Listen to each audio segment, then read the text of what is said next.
Pour cette dernière leçon sur le multicam, on va voir comment faire un export et on va voir surtout comment préparer notre séquence pour un export et potentiellement pour des exports professionnels. Si on a besoin de communiquer avec par exemple quelqu'un d'autre, qu'on doit envoyer une EDL, qu'on doit envoyer un AF ou qu'on doit faire n'importe quoi d'autre derrière qui a besoin d'être propre et dans la bonne méthode de travail, on a besoin de faire la petite option qu'on va voir tout de suite. Une fois qu'on a fini notre montage multicam dans la partie Edit, on va tout simplement après passer dans la partie Color si on a envie de faire l'étalonnage, faire Light pour s'occuper du son, et ensuite on serait tenté d'aller directement dans Deliver, et là de faire notre export comme ça avec des pré-réglages, mais ce qui est important c'est de ne surtout pas faire comme ça.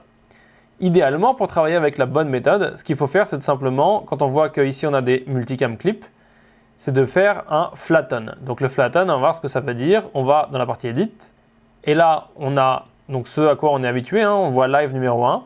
Il nous suffit juste de sélectionner toutes nos caméras. On va délier, on sélectionne notre live, notre clip, enfin tous nos cuts. Et à ce moment-là, on va faire un clic droit et on va aller sur Flatten Multicam Clip. Et donc ça, ce que ça va faire, c'est que simplement, il va nous afficher les rushs. Il va remplacer à chaque fois le rush multicam par le rush qui a été choisi. Donc là, si on clique, c'est-à-dire qu'on ne peut plus changer et faire un changement multicam, puisque maintenant on voit qu'il est grisé. Et de façon sûre, on peut faire des exports professionnels, donc sortir des EDL, des AF ou toutes les choses qui sont importantes comme ça, avec directement les bonnes informations. Donc on évite les bugs et les soucis de confo si on veut faire une confo derrière. C'est comme ça qu'il faut faire pour pouvoir relier les rushs sans avoir de problème. Pour illustrer ça, on va voir un petit exemple. On va regarder deux EDL qui sont tout simplement une avec une timeline comme ça et une avec une timeline qui n'a pas été changée. Commençons par voir ce que c'est qu'une EDL pour les débutants. C'est très simple, c'est simplement le titre de la timeline et ensuite on a un nombre d'instances qui correspond au nombre de plans montés. Donc ici par exemple, on a autant de lignes qu'on a de cuts ou qu'on a de clips qui sont créés par les cuts.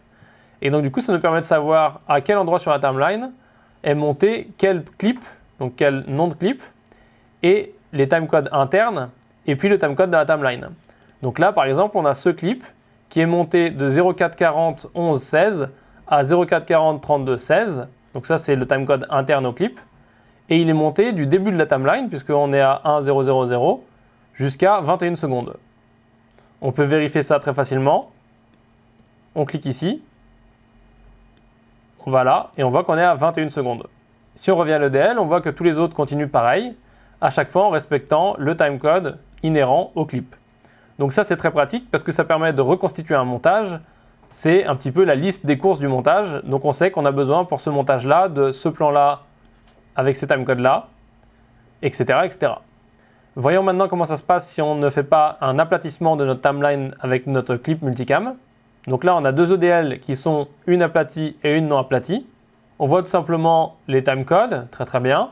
On voit aussi from clip et là on voit que c'est le live numéro 1.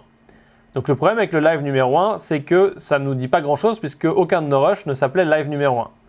Donc ça c'est quand on n'a tout simplement pas aplati notre séquence de montage qui contient les clips multicam. Si par contre on fait la même chose sur une EDL et qu'on retrouve ici les mêmes informations, sauf que cette fois-ci on va avoir les bonnes informations pour savoir de quel clip vient quoi. Ici le timecode qui correspond à ce clip. Et donc c'est exactement le même montage. La seule différence c'est que celui-ci, on peut le reproduire partout ailleurs dans le monde. Il nous suffit juste d'avoir cette EDL et les rushs d'origine. Et avec l'EDL et les rushs d'origine, on peut donc recréer le montage sans souci. Ce qui n'est pas du tout possible avec la timeline comme ça, sortie en EDL, sans avoir fait le flatten. Alors les EDL et tout ça, c'est un petit peu compliqué pour les débutants et c'est pas forcément très juste dans DaVinci Resolve puisque en théorie, DaVinci n'est pas un logiciel duquel on sort des montages très souvent. C'est plutôt un logiciel dans lequel on entre des montages, puisqu'à la base, c'est un logiciel qui sert à faire l'étalonnage.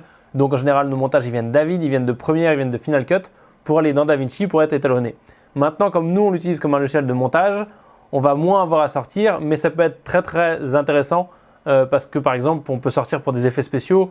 Voilà, donc on verra les exports professionnels dans un module bonus, mais c'est très important de bien connaître ça et de bien maîtriser cette méthode et cette procédure pour le multicam parce que ça peut éviter plein de soucis. Ce qui est très important aussi, un autre truc, c'est que si tu fais des effets, par exemple tu fais de l'étalonnage ou tu fais des resize ou n'importe quoi sur ton clip multicam, donc là notre clip live 1, après quand tu vas enlever, donc quand tu vas faire un flatten, tu ne vas pas garder ces effets. Ça va s'enlever, ils ne vont pas s'adapter sur le plan qui arrive, voilà, qui est par exemple le plan qui est en dessous.